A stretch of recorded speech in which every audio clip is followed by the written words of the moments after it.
Hello बच्चों, तो welcome back to my YouTube channel. तो आज की इस वीडियो में हम लोग पढ़ने वाले हैं चैप्टर 1 जिसका नाम है नंबर सिस्टम एक्सरसाइज 1.4। चलो शुरू करते हैं। यहाँ पे आपका क्वेश्चन 1 और 2 मैंने पिछले वीडियो में बता रखा है, तब जाकर वहाँ से क्वेश्चन नंबर 1 और 2 देख सकते हैं। तो चलो पहले इस क्वेश्चन को हम समझेंगे हिंदी में। तो क्या करना है, recall pi is defined as the ratio of the circumference of a circle to its diameter. ठीक है, तो पहले हम लोग इसका हिंदी समझेंगे। तो है recall pi is defined as ratio of the circumference of a circle to its diameter. ठीक है ना। तो कह रहा है जो पाई, यहाँ पे पाई है ना, पाई को डिफाइन किया गया है, परिभाषित किया गया है किसका रेशियो में। यहाँ पे देखो सर्कमफेरेंस और डायमीटर के रेशियो में पाई को डिफाइन किया गया है। ठीक है, डेट इज जो कि है क्या, C/D। ठीक है ना। पर दिस सीम्स टू कंट्राडिक्ट, ऐसा लगता है कि यह कंट्राडिक्ट करता है, मतलब जो the fact pi is irrational. Pi is irrational, जैसे हमको पता है कि पाई क्या होता है, एक इरेशनल नंबर होता है। पाई क्या होता है, एक इरेशनल नंबर होता है। तुम्हारा क्वेश्चन ये कह रहा है यहाँ पे जो डिफाइन किया गया है पाई इक्वल टू C/D, इस फैक्ट को, मतलब पाई एक इरेशनल नंबर होता है, इसको यह कंट्राडिक्ट करता है, मतलब इसका विरोध करता है कि नहीं ऐसा नहीं हो सकता है, इस तरह से ऐसा लगता है। ठीक है ना। तो कह रहे हैं how will you resolve this contradiction, तो तुम इस कंट्राडिक्शन को कैसे रिजॉल्व करोगे, इस समस्या को कैसे समाधान करोगे। ठीक है ना। चलो इसको हम सीखते हैं। तो बच्चों पहले हम यहाँ पे समझते हैं पाई इक्वल टू C/D क्या है। यहाँ पे पाई इक्वल टू C/D, जैसे हमको ये पता है कि सर्कमफेरेंस और सर्कल क्या होता है,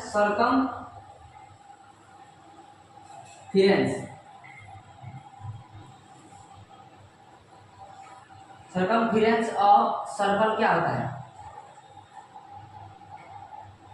होता है 2πr।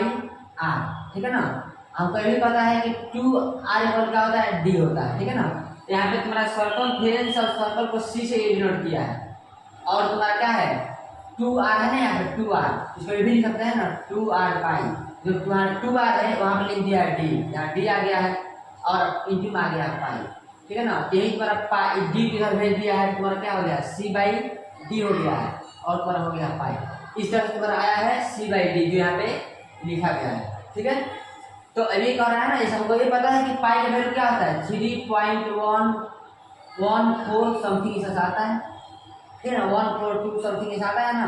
और तुम्हारा कहाँ जाता है, ये तुम्हारा होता है इन्फिनिटी का, क्या होता है इन्फिनिटी का, जो क्या होता है नॉन रिपीटिंग होता है और नॉन टर्मिनेटिंग होता है। ठीक है, इसको हम क्या बोलते हैं, इरेशनल नंबर। जो हमारा क्वेश्चन कर रहा है कि जो C/D है तुम्हारा P/Q के रूप में है, जो C/D है तुम्हारा क्या है P/Q के रूप में है। लेकिन हमको ये पता है कि पाई का वैल्यू क्या होता है 3.14 समथिंग होता है, मतलब ऐसा आते रहता है, जो तुम्हारा इरेशनल नंबर होता है। ठीक है ना। तो देखो, और हम एक और वैल्यू पढ़े होंगे पाई इक्वल टू 22/7। ठीक है, तो ये जो तुम्हारा वैल्यू होता है ना 22/7, ये क्या है, अप्रोक्सीमेट वैल्यू होता है। क्या होता है, अप्रोक्सीमेट वैल्यू होता है।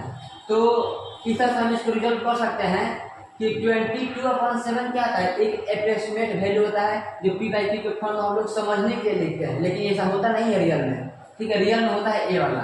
ठीक है ना। हम ये कह सकते हैं कि जो पाई होता है उसमें 3.14 ऐसे तुम्हारा इन्फिनिटी आता है, जो कि नॉन टर्मिनेटिंग है और नॉन रिपीटिंग है, जो कि क्या है नॉन टर्मिनेटिंग है, नॉन रिपीटिंग है। इस तरह से तुम्हारा जो C/D इक्वल टू पाई होता है वो तुम्हारा इरेशनल होता है ना, पाई होता है एक इरेशनल नंबर, उसको कंट्राडिक्ट नहीं कर रहा है। इस तरह से हम इस क्वेश्चन को आंसर दे सकते हैं। तो उम्मीद करता हूँ कि आप लोग समझ गए होंगे। चलो मैं एक बार और रिपीट कर देता हूँ। जैसे आपको ये पता है कि सर्कमफेरेंस ऑफ सर्कल क्या होता है 2πr, इसको ऐसे हम ले सकते हैं 2r पाई। तो तुम्हारा 2r क्या होता है, ये D होता है। 2r मतलब रेडियस का दोगुना क्या होता है, डायमीटर होता है ना। तो जहाँ तुम्हारा 2r है ना वहाँ पे ये D लिख दिया है, और यहाँ पे D से डिवाइड कर दिया है C में, तुम्हारा हो गया पाई। ठीक है, ये हो गया है। हमें ये पता है कि पाई का वैल्यू क्या होता है 3.14 होता है, और इस तरह से आता रहता है, जो तुम्हारा क्या होता है नॉन टर्मिनेटिंग होता है और नॉन रिपीटिंग होता है। लेकिन तुम्हारा क्वेश्चन क्या कह रहा है कि SC/D के फॉर्म में है। तुम्हारा जो है ना वाला कंडीशन कि जो नॉन टर्मिनेटिंग और नॉन रिपीटिंग उसको हम बोलते हैं इरेशनल नंबर, तो उसको क्या कर रहा है, कॉन्ट्रडिक्ट कर रहा है, मतलब वो फैक्ट को गलत कर रहा है, ठीक है ना। तो एक और वैल्यू लोग पढ़े हैं पाई इक्वल टू 22/7। तो एक बार क्या होता है, एप्रोक्सीमेट वैल्यू होता है, और C/D होता है ना, और C/D होता है, तो इसी को हम लोग इसको बेस मान करके, ठीक है, तो हम लोग इस अपना काम चलाते हैं, अपनी थोड़ा है ना डेसिमल से बचने के लिए इसका यूज किया जाता है, और इसका कोई यूज नहीं है, ठीक है ना। तो C/D क्या है, P/Q के फॉर्म में है, तो इसको हम लोग P/Q के फॉर्म में तो लिख नहीं सकते हैं, तो हम इसको समझने के लिए इतना लिखते हैं। लेकिन एक तुम्हारा क्या है, एक्चुअल है, इस तरह से हम ये कह सकते हैं कि तुम्हारा जो C/D है वो किसी भी रूल को कॉन्ट्रडिक्ट नहीं करता है, ठीक है। इस तरह से हम इस समस्या को रिजल्व कर सकते हैं। चलो हम समझते हैं क्वेश्चन नंबर 4। तो बच्चों हम लोग अब सॉल्व करेंगे क्वेश्चन नंबर 4, जो क्या है, बड़ा represent √9.3 on the number line, ठीक है। तो √9.3 को नंबर लाइन क्या करना है, रिप्रेजेंट करना है। तो देखो कोई भी क्वेश्चन यहाँ पर रहेगा 9.3, 8.3, 11.3 कुछ भी यहाँ पर है, तो पहले इतना लेंथ का हम लोग एक लेंथ बनाएंगे, इतना जो भी क्या दिया जाएगा नंबर उतना का हम लोग क्या बनाएंगे, लेंथ बनाएंगे। जैसे यहाँ पे मैंने लेंथ बना दिया 9.3 का, इमेज बना दिया, ठीक है ना। इससे हम 1 सेंटीमीटर अधिक डिस्टेंस ले लेंगे, 1 सेंटीमीटर, ठीक है। अब जो है ना ये टोटल डिस्टेंस यहाँ से लेकर के और यहाँ तक, इसका हम लोग को यहाँ पे, ठीक है, इसका हम लोग करेंगे हाफ। इस किसी भी लेंथ का हाफ कैसे होता है, यहाँ पे कंपास लो यहाँ पे, तो कंपास लेके इसका आधे से अधिक तुम यहाँ पे ले लो, 8 बनाओ, ठीक, 8 यहाँ पर ऐसे बनेगा, ठीक है। और उसी कंपास यहाँ लिया हो ना, उसको तुम यहाँ रख के यहाँ पे काटो, यहाँ काटो, यहाँ पर काटोगे इसको इस तरह से, यहाँ से यहाँ पर काटा है कुछ इस तरह से काटा है, ठीक है। तो एक बार क्या हुआ, इसका हाफ हो गया, इसका हाफ है, इसमें यहाँ पर करो, ठीक है। और इसी डिस्टेंस को तुम रेडियस मानते हुए एक सेमी सर्कल यहाँ ड्रॉ करो, यहाँ से इस तरह से सेमी सर्कल ड्रॉ करोगे तो तुम्हारा यहाँ मिलेगा, यहाँ मिल गया। और जो तुम डिस्टेंस यहाँ से लिए थे 9.3 ऐसे तो 1 सेंटीमीटर में है, तो देखो एक बार कहाँ तक गया था, यहाँ तक गया था, यहीं तक गया था ना, इसको तुम यहाँ पे मिला दो, इसको तुम यहाँ मिला दो, यहाँ मिलाने के बाद तो अब यहाँ रखो तुम कंपास, यहाँ से तुम इसको काटो यहाँ पे, है ना, इसको मिला के यहाँ काटोगे ना, इसको इस लेंथ पे यहाँ मिलाओ, इसको काटो, जहाँ तुम्हारा ये काटेगा ना वही पर होगा ना √9.3, ठीक है। इस कंपास लेवल से तुम काटोगे यहाँ पे, मतलब समथिंग यहाँ पे कुछ आएगा, कुछ यहाँ पॉइंट आएगा, इस पॉइंट को बोलते हैं 9.3। तो पहले इसमें क्या करना है, जो भी यहाँ पे लेंथ देगा उतना लेंथ हमको लेना है, ठीक है, उतना लेंथ यहाँ पे लेना है। उसके बाद से उससे लेंथ लेना है, बाद से उससे 1 सेंटीमीटर अधिक लेना है, यहाँ पे उसे 1 सेंटीमीटर अधिक यहाँ लिखना है। और आज इस टोटल डिस्टेंस यहाँ से लेकर यहाँ तक टोटल डिस्टेंस का हमको हाफ करना है।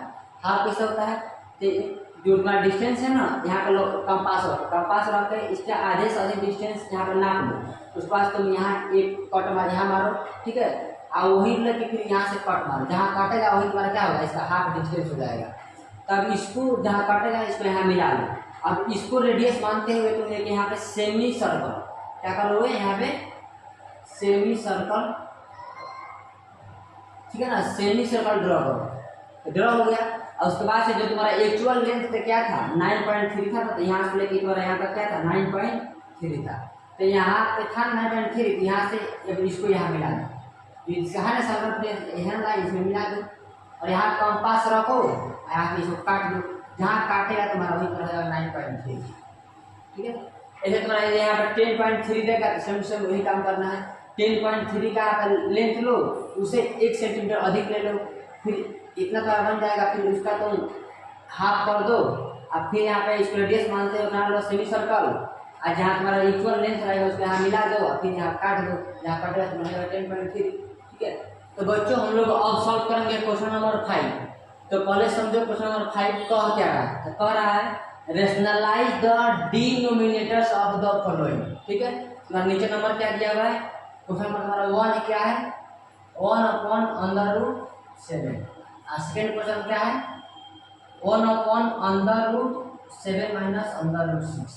ठीक है, आप इस 2 क्वेश्चन के द्वारा पूरा कंसेप्ट मैं समझा दूंगा। ठीक है, इसके बाद से आपको कोई भी नंबर का, किसी भी नंबर का जो क्या हो, नीचे तुम्हारा डिनोमिनेटर में क्या हो, इरेशनल हो, तुम्हारा नीचे क्या हो, डिनोमिनेटर में क्या हो, इरेशनल, और उसको सॉल्व करने में कोई दिक्कत नहीं होगा। ठीक है ना, तो चलो समझते हैं क्या तो कर रहा है, rationalise the denominators of the following.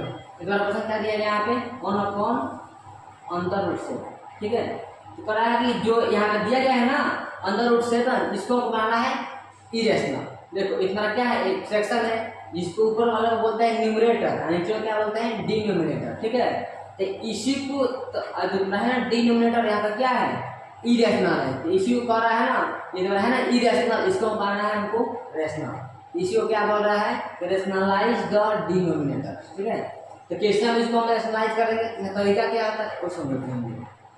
इसका तरीका क्या होता है वो समझो। तो जो भी यहाँ तुमको नंबर दिया रहेगा, सपोज को यहाँ अंडर रूट 7 है। ठीक है, तो इसी नंबर से तुम मल्टीप्लाई कर दो इसका न्यूमरेटर में, और इसी नंबर से तुम डिवाइड भी कर दो इसके डिनोमिनेटर में। ठीक है ना, चलो देखो तो क्या करना होगा, जो यहाँ पे दिया रहेगा उसको ऊपर लिखो और उसी को तुम नीचे लिखो, उसके बाद से इससे इसे मल्टीप्लाई करो और बाद से इससे इसमें मल्टीप्लाई करो। तुम्हारा क्या होगा, अंडर रूट 7 इंटू 1 तुम्हारा क्या होगा, अंडर रूट 7, और under root 7 into under root 7 क्या होगा, तुम्हारा 7 होगा। जैसे आपको पता होगा ना, under root A into under root A क्या होता है, ए होता है, उसमें तुम्हारा under root 7 into under root 7 क्या होगा, 7 होगा। चलो देखते हैं अगला question, root 7 minus under root 6। मैंने क्या बताया, जो भी तुम्हारा इरेशनल नंबर यहाँ पे दिया रहेगा डिनोमिनेटर में, यहाँ पे इसको मल्टीप्लाई किस तरह साइन दो, इसको तुम सेम यहाँ पे लिखो, अंडर रूट 7 है ना, यदि यहाँ पे माइनस है यहाँ प्लस लिखो। ठीक है, और जो तुम लिखोगे ऊपर उसको नीचे लिखो, under root 7 plus under root 6। ठीक है, मैं अभी वीडियो के अंत में बताऊंगा, वीडियो के लास्ट में मैं बताऊंगा ना कि ऐसा हम क्यों करते हैं। ठीक है, पहले सीख लो। तो क्या होगा, अब सिंपली क्या करेंगे, इतना इंटू इतना एंड इतना इंटू इतना, क्या तुम्हारा होगा, इतना इंटू 1 क्या होगा, इतना ही होगा तुम्हारा, under root 7 plus under root 6 हो गया। अब देखो इतना इंटू इतना क्या होगा, जैसे तुमको पता, जैसे बच्चों को पता होगा कि a minus B into A plus B क्या होता है, a minus B into A plus B क्या होता है, A square minus B square, इतना होता है ना। तो देखो तुम्हारा a के प्लेस में क्या है, अंडर रूट 7, और b के प्लेस में क्या है, अंडर रूट 6। तो क्या करना होगा, a का स्क्वायर अंडर रूट 7 का स्क्वायर माइनस b का स्क्वायर अंडर रूट 6 का स्क्वायर। ठीक है ना, तो तुम्हारा क्या हो जाएगा, अंडर रूट 7 और प्लस अंडर रूट 6, यहाँ पे तुम्हारा क्या होगा, अंडर रूट 7 है ना, कोई भी नंबर यदि रूट के अंदर हो और उसका स्क्वायर है तो वही तुम्हारा नंबर यहाँ पर लिख देते हैं। तुम्हारा क्या जाएगा, under root 7 plus under root 6 upon 1। देखो यहाँ तुम्हारा क्या था, यहाँ तुम्हारा डिनोमिनेटर था इरेशनल नंबर, एक तुम्हारा क्या होगा, रेशनल नंबर, इसी को बोलते हैं रैशनलाइज द डिनोमिनेटर। ठीक है, अब चलो हम लोग देखते हैं थर्ड नंबर। तो जो एक सॉल्व होगा, जैसे मैंने बता रखा है कि जो भी तुम्हारा डिनोमिनेटर में रेशनल नंबर दिया हो उसी को तुम ऊपर मल्टीप्लाई में करो, तो अंदर रूट 5 यहाँ पर प्लस है ना, यहाँ पर होगा माइनस। ठीक, जो ऊपर लिखो उसको नीचे लिखो, तब इतना इंटू 1 क्या होगा, इतना ही होगा। अब यहाँ देखो पर क्या बन गया, यहाँ पे a plus B into A minus B, तो फॉर्मूला क्या होता है, a plus B into A minus B क्या होता है, A square minus B square. तो जहाँ हमारा a है वहाँ क्या है, अंडर रूट 5, जहाँ b है वहाँ क्या है, अंडर रूट 2, तो अंडर रूट 5 का स्क्वायर माइनस अंडर रूट 2 का स्क्वायर, तो क्या होगा, under root 5 minus under root 2 upon यहाँ पर 5 माइनस 2 क्या होगा, under root 5 minus under root 2 upon 5 में जाएगा कुछ कितना होगा, 3। 3 क्या है, एक रेशनल नंबर है, एक बार क्वेश्चन कर रहा है। ठीक है, तो चलो अब मिलते हैं हम लोग नेक्स्ट वीडियो में।